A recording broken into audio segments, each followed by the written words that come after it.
It's July 3rd, 2024, and I'm with Mr. John Jeckovich, and we're going over his book, Their Mother's Sons, which basically takes him from kindergarten to his retirement age, and through his marriage, his girlfriends, and World War II. And this chapter we're on is chapter 6, and it's Home on Furlough and Farewell to Anne. Anne was his close girlfriend in Owensboro, Kentucky, and when he had 15 days off, he was tossed between going to see Anne or going to see his mother. Instead, he decided it's best to take care of his mother. He got there, trying to surprise them. No one was home. On his first day, he was starving. He had part of a leftover meatloaf and finally, orange juice. And it's little orange juice. What'd your mother say about that? Yeah. What'd she say to you? Who? Your mother, about the orange juice and the meatloaf. My mother? Yeah. When she came home and she found out you ate some of the meatloaf that was left over and the orange juice, what did she say to you? She said, "You ate that stuff. Why'd you eat that? That was for tomorrow's supper." Yeah. His sister came home, Sally. They talked about a couple minutes, and Sally had to go to visit one of her friends. And then his mother came home from work. She was working at Carborundum, and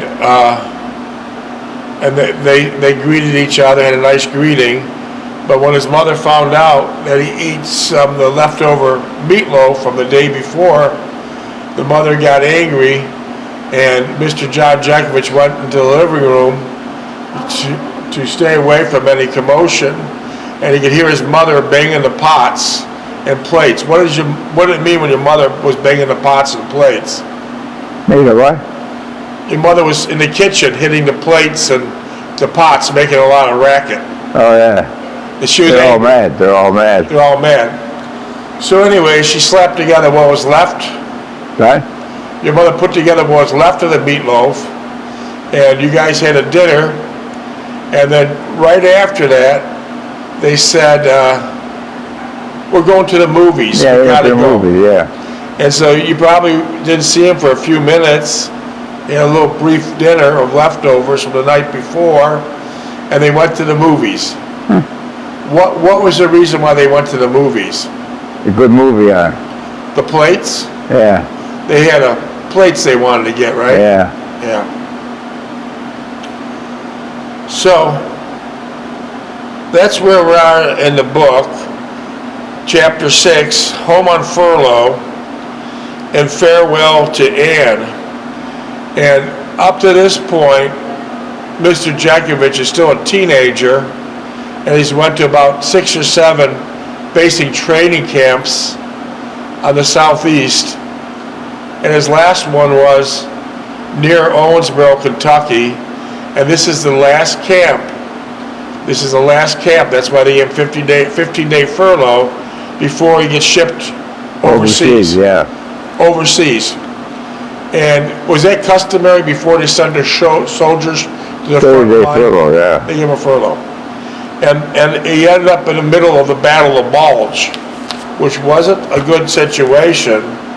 The Battle of Bulge was like Hitler's last effort to kill a lot of people. And what would be popping up in all the post offices throughout the United States, there would be thousands and hundreds of thousands of packages that would say return to senders. Many of the parents and friends of the servicemen were sent packages from the United States overseas as a Christmas gift or Thanksgiving gift, but most of those servicemen were either killed or missing, so all those packages that they sent were piling up at post offices called return to sender.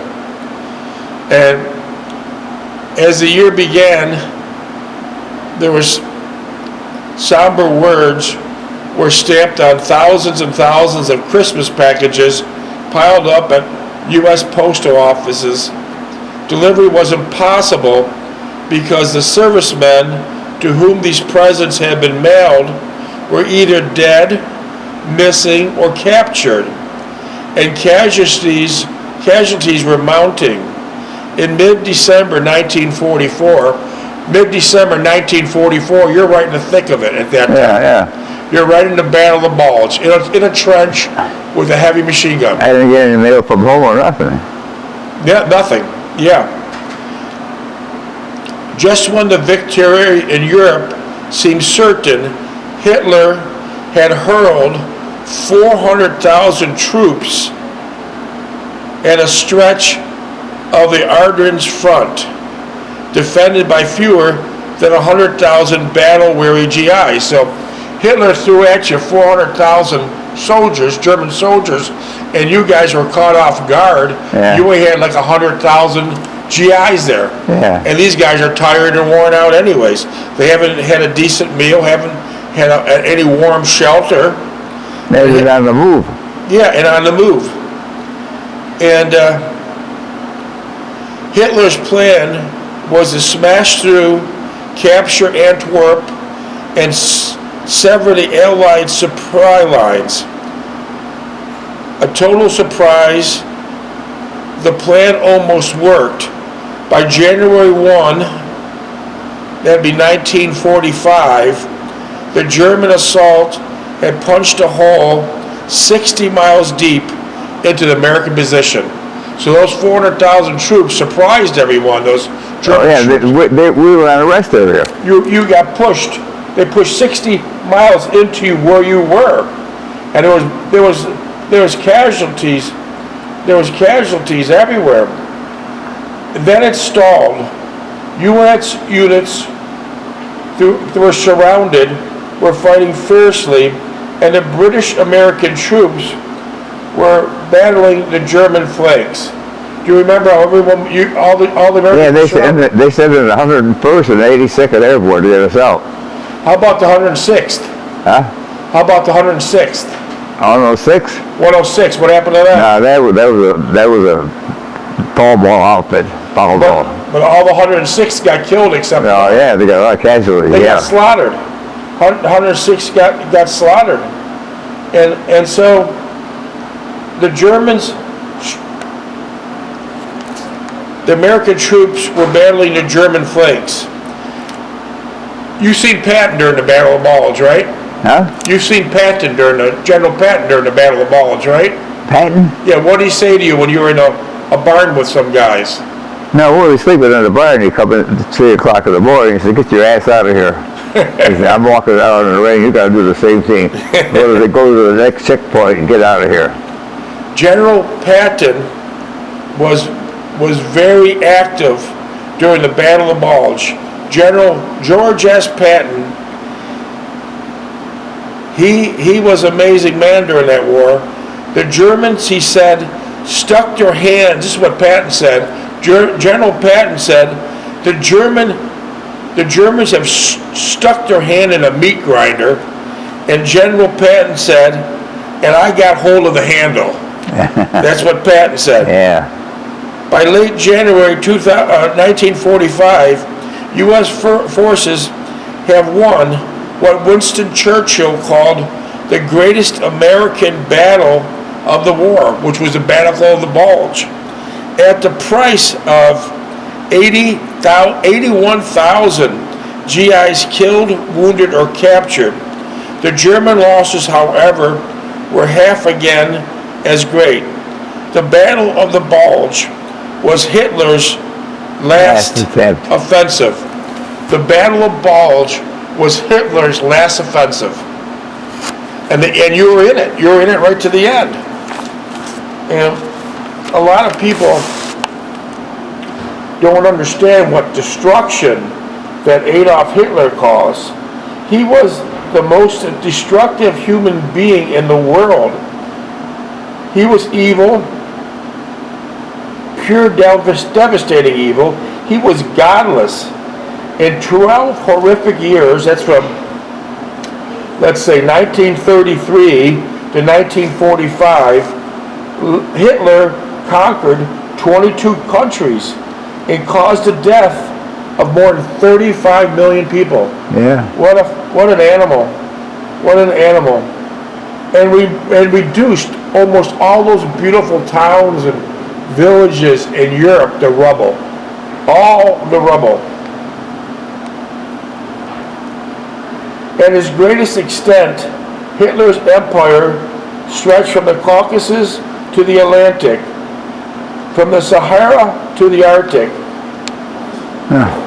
But by mid-April, the Russian troops pushed through Berlin. All that was left was of the 1,000-year Reich was the Chancellery, Hitler's headquarters. How could you describe Hitler's headquarters? What did that look like? Oh, it was elaborate there. Would you describe it more as a castle? He had all the art he stole from all over the country, all over the world. In today's terms, that art would be worth billions and billions of dollars. He had the most expensive automobiles. Yeah. Custom-made Mercedes for him. Yeah. And he had the best of the best, and his soldiers were living literally like pigs. Literally like pigs. By this time, Hitler's health was shattered, and his mind was very confused. He was very confused. He was a psychopath, and differences sent him out to battle the Russian army. Even now, he's a complete psychopath, and now he wants to battle, if not another war, the Russian army. He wants to battle the Russian army. Day after day, he dispatched orders to units that no longer existed. He's giving orders to units that are already destroyed or killed. That's how far his mind has gone. And finally, on April 30th, while the Russians exploded overhead, Hitler's life came to an end. He shot himself in the head after Eva Braun, his mistress, he had married the day before, swallowed a vial of potassium cyanide. And this shows you what hatred people have for him. Yeah. With his bride, the night before, he got married the night before in this elaborate mansion, but he knew his goose was cooked. He knew it was over with. So he took that vial of cyanide, and then he blew his brains out. And in that beautiful castle, where he had everything a man could dream of, every luxury a man could dream of, he killed himself. And after he killed himself, him and his mistress' bodies were dragged out to the dirt, and they poured gallons and gallons and gallons of gasoline on it, and they lit them on fire. There was nothing left. So that's how godless Hitler ended. But he destroyed millions and millions and millions of life before that happened. And most of them are his own people. Yeah, and some of his soldiers were 11, 12, 13 years old. It's just absolutely amazing. And that's how he ended. And that's how he ended. So, that's where you're headed to. But before you head to the Battle of Bulge, you have about 14 more days on leave, and you have to put up with your mother. So, that's your joy before you go to the Battle of Bulge, putting up with your mother. It was 7:30 a.m., and the house was empty again. I opened the refrigerator, and it was completely empty. However, a couple drops of orange juice in a milk bottle, but no milk, and no fruit of any kind. I closed the refrigerator door and went into the bathroom and shaved.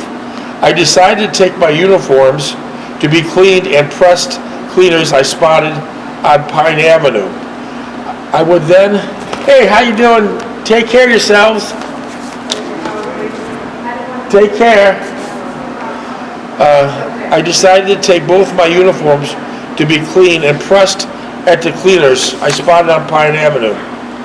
I would then walk over to the park and nearby golf course, which I'd still hope they'd have public showers and available at this late season. I needed a hot shower. So you had to go about, I don't know, 3 or 4 miles to a park, to a public park, to take a hot shower. Well, no, I was living on Orleans Avenue, and there was a creek there, and next to the creek was Hyde Park Boulevard. Hyde Park. Was that creek called Gill Creek? Yeah. But why did you go to a public park to take a hot shower? Yeah. Why? Because I didn't have a shower at home. Okay, they didn't have hot water. No, I was taking a bath. Oh, okay, I understand. Okay, that makes sense. So I knew I needed a hot shower and something to eat. I would also have to call the train station and rearrange my trip to Owensboro a week earlier. Taking my overnight bag with me in 2 uniforms and a towel inside, I locked the kitchen door and went down to the alley to the creek. I purposely went along the creek as I was in no mood to enter small talk conversations with any neighbors I would certainly met had I gone down the sidewalk in front of the house. After a while, I reached Pine Avenue and walked several blocks until I came to the cleaners. Leaving the cleaners, I walked back up Pine Avenue and went to J. Lou's Diner on the corner of Pine Avenue and Hyde Park. How was J. Lou's Diner? Pretty good? Yeah, it was good, yeah. It was there forever, wasn't it? Yeah, clean and good food, yeah. So what'd you have at J. Lou's Diners that morning? Well, 2 strips of bacon, two scrambled eggs, and I had pancakes too. 2 pancakes. The reason why I asked you that, because the next paragraph, listen to me, the next paragraph describes what Mr. Jeckovich had. You ready for this? Are you ready for this? Yeah. He just described what he had. Let me tell you what his book that he wrote over 20-some years ago. I had fried eggs and bacon. If I ate eggs and bacon, just like Mr. Jeckovich said, a side order of hot cakes, and plenty of hot coffee. I felt much better after I left J. Lou's and headed for the shower room at the park. Well, hell, I can't remember what I had for lunch, and this guy is remembering each item that he had 80 years ago. I know. And that's why I questioned him. I wanted to see what he said, because I knew the next paragraph was going to be what he had, and there it was. Yeah. And there it was. How the hell do you remember like that? What? How the hell do you remember stuff like this? What? You remembered what you had at J. Lou's 80 years ago. Yeah. How do you do it? Seriously. What's your dog tag number? 421-965. Unbelievable. Unbelievable. Okay. So now you leave J. Lou's with a memorable breakfast, and you head to Hyde Park for a hot shower. There was no one inside the entire building except for a caretaker and the attendant. The attendant informed me that he would remain open for the rest of the month, and then they would close down for the winter months. The mention of the winter months brought a chill to my body, and I wondered where I would be next several months. Well, you found out. You were in colder conditions at the Battle of Bulge. Yeah, the worst weather they had there. They shipped them out. The worst weather they had in that area in decades. So that answered that question. I did not think too much of the future at this moment, but instead I wanted to concentrate how I was going to reconcile myself with Ann. But the first thing first, I must get squared away with my being home and let go of all my past feelings associated with my mother and sister. The hot shower felt good, and I wish I could wash away some of the distorted emotions as easily as the shower was ridding me of the grime and soot from the train ride. After showering and dressing, I thought of the call I had made to the train station and looked up about a public phone. I found one in an adjoining building and made the arrangements for Sunday afternoon. Upon returning home and hanging up my wet towel and clothes on the line outside, is that how your mother did most of the drying, by hanging stuff in the backyard on a clothesline? Oh. When you washed at your mother's, back then in the 40s, is that how you had it? A clothesline in the backyard, you hang your clothes up on it, right? Yeah. Well, she did the laundry. Well, at the most, she got a dryer down But not during the 40s, she didn't have a dryer. No, she had put it out outside. Okay, that's how you did it, right? And then if it was raining, she put it in the cellar. Oh, you have a clothesline in the cellar too? Yeah. Oh, that's fun. Okay.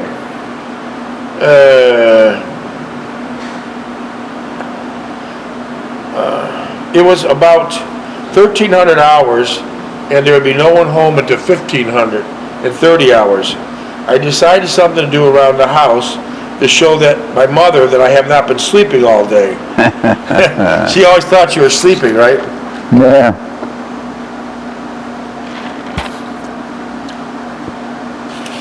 I looked around and tried to find something to fix that would please Mother, and I noticed there was a loose light switch that controlled the hall light. Recalling there were some extra switches in the basement, I went down to look.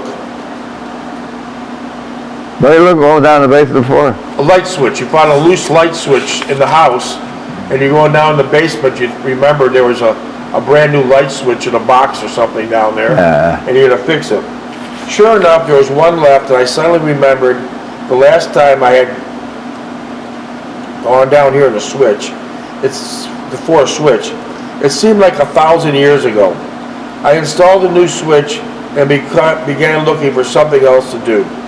After a while, I discovered Sally's bedroom door would not close all the way. I removed the door, planed the bottom until it was cleared, and rehung the door, and then cleaned up the mess I had made. Just then, the phone rang. It was Sally saying that she would be late as she was staying at school doing some project. No need to hurry now. I had into 1,600 hours to finish what I had to do. I thought I'd make some iced tea, as it was reasonably warm outside. I found some tea bags and sugar, and then some ice cubes in one of the trays in the freezer compartment of the refrigerator. So back then, you didn't have an ice machine. You had a tray where the night before you fill the tray with water, put it in the freezer, and freeze up. break Ice cubes. Yeah. Is that how you used to do it there? Yeah. All right. All right, back to the book. As I sat at the kitchen table, drinking some iced tea, I thought of the last time I had made iced tea here. I was preparing for supper, and it was one of those fragmented meals, where my father and possibly Steve and Sally ate first, and then my mother and I ate after they had finished and left the table. Lucky never ate any meals at home. So your younger brother never even ate at home? No. Never home. Where would he eat? Huh? Where would he eat? Probably in that stupid restaurant and that bar. He was always on the go then, right? Yeah. Lucky never ate any meals at home. It was strange to recall these events, and now I wondered how I endured such trepidation at that time. No doubt I was still suffering its aftermath. Mother came into the kitchen without my hearing her enter and asked me what I had to do all day. Only thing that she said, if I had to do all day, was eat and drink while she was working. So your mother got home from work, and she's seen you sitting in the kitchen. Is that right? Right. Mother came home from work, and you're sipping an iced tea, and your mother said to you, "Is that all you have to do all day? Is eat and drink while she's working?" Yeah. Did you do anything I told her to do? Taken aback, I informed her I fixed the hall switch and freed up the bedroom door. She asked, "That's all?" and left the room. Sally had not come home yet, and the two of us sat at the kitchen table eating supper. Mother asked me if I liked the Army, and that Steve did not mind at all, since he was an instructor teaching recruits about automobiles and trucks. Did Steve know much about automobiles and trucks? Who? Your mother said that Steve liked the Army because he was instructing people about automobiles and trucks. Did Steve know a lot about automobiles and trucks? Technically, yeah. Okay. But he couldn't fix them. Your mother said he was an instructor teaching recruits about automobiles and trucks. How to drive Jeeps. How to drive them. Yeah. I thought to myself that was a typical Army routine. It took Steve 3 times to pass his driver's test, and he could barely replace a flat tire, but I pondered to myself he was a second lieutenant, and I was only a private first class. I helped with the dishes, and Mother went into the living room to do some crocheting and listen to the radio. I sat with her when Sally came in, and the two of them began talking to one another. I said that I was going to look around the garage and walk into the backyard, stood there for a while, and finally went into the garage. It still looked depressing and disheartening, and I did not relish staying there any length of time. I closed and locked the door, then went back into the house. Mother had fallen asleep in a living room chair, and Sally was doing some homework on the dining room table. I looked over her shoulder. It was algebra she was working on. I touched her back and walked into the living room. After a while, Mother awoke and said half sleepily, minutes? 3 minutes.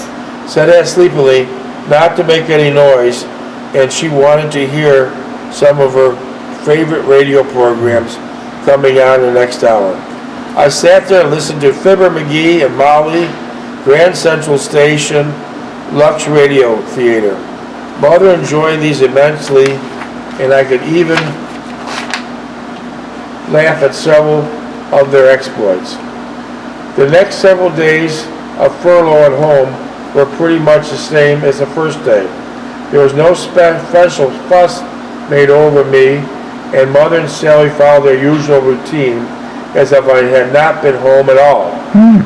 Mother did not inform any of the relatives of me being here on furlough, nor did I ask her to. Since I had no special friends, I did not see anyone in particular outside my mother and Sally.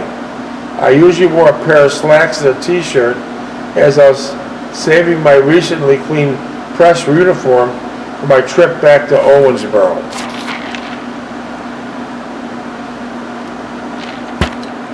Minutes? Oh, we got, let's see. 2. I did not want to bother Mother regarding such matters, and strangely she never inquired why I wore civilian clothes all while I was home. Nor did she ask me about my laundry, which had began to accumulate in my overnight bag. I had managed to take most of it to the cleaners, and on 2 occasions, once for my uniform, and then again for laundry. I got several showers at the golf course during the daytime when Mother and Sally were not home. It was not as if I was being deceptive or disingenuous, although as time appeared to me, it was only as that Mother never asked me about my laundry and my uniform or showers as a matter of concern. So I felt it was best to leave well enough alone, and I do my best I could under the circumstances. 1 minute 13. I managed to do several more items around the house, in addition to the switch at the door I had done earlier. Mother I got those uniforms. I went to Figler's dry cleaning. Yeah. Tell us about that. Well, I took the uniforms there. They cleaned them and pressed them. So they look pretty nice. Yeah. Figler's was your sister's friend, right? Huh? Figler's was your sister's. Yeah, Sally. They do a nice job for you? To impress the pay. Oh, he's a professional. Did they give you a military discount? No, I don't think so. No, he didn't charge me. Oh, that's good. He didn't charge me. That was nice, minutes. 35 seconds. So they did a wonderful job on your uniforms, right? Oh, yeah. He's probably doing a lot of them. Yeah. That's nice. That is so nice. Yeah, isn't that nice? How much seconds? 10. 18. Okay.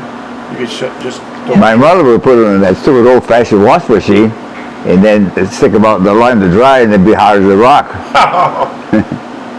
That was no good. All right, shut it down. Okay. Don't get, you might do it later, but just shut it off now. It'll shut off.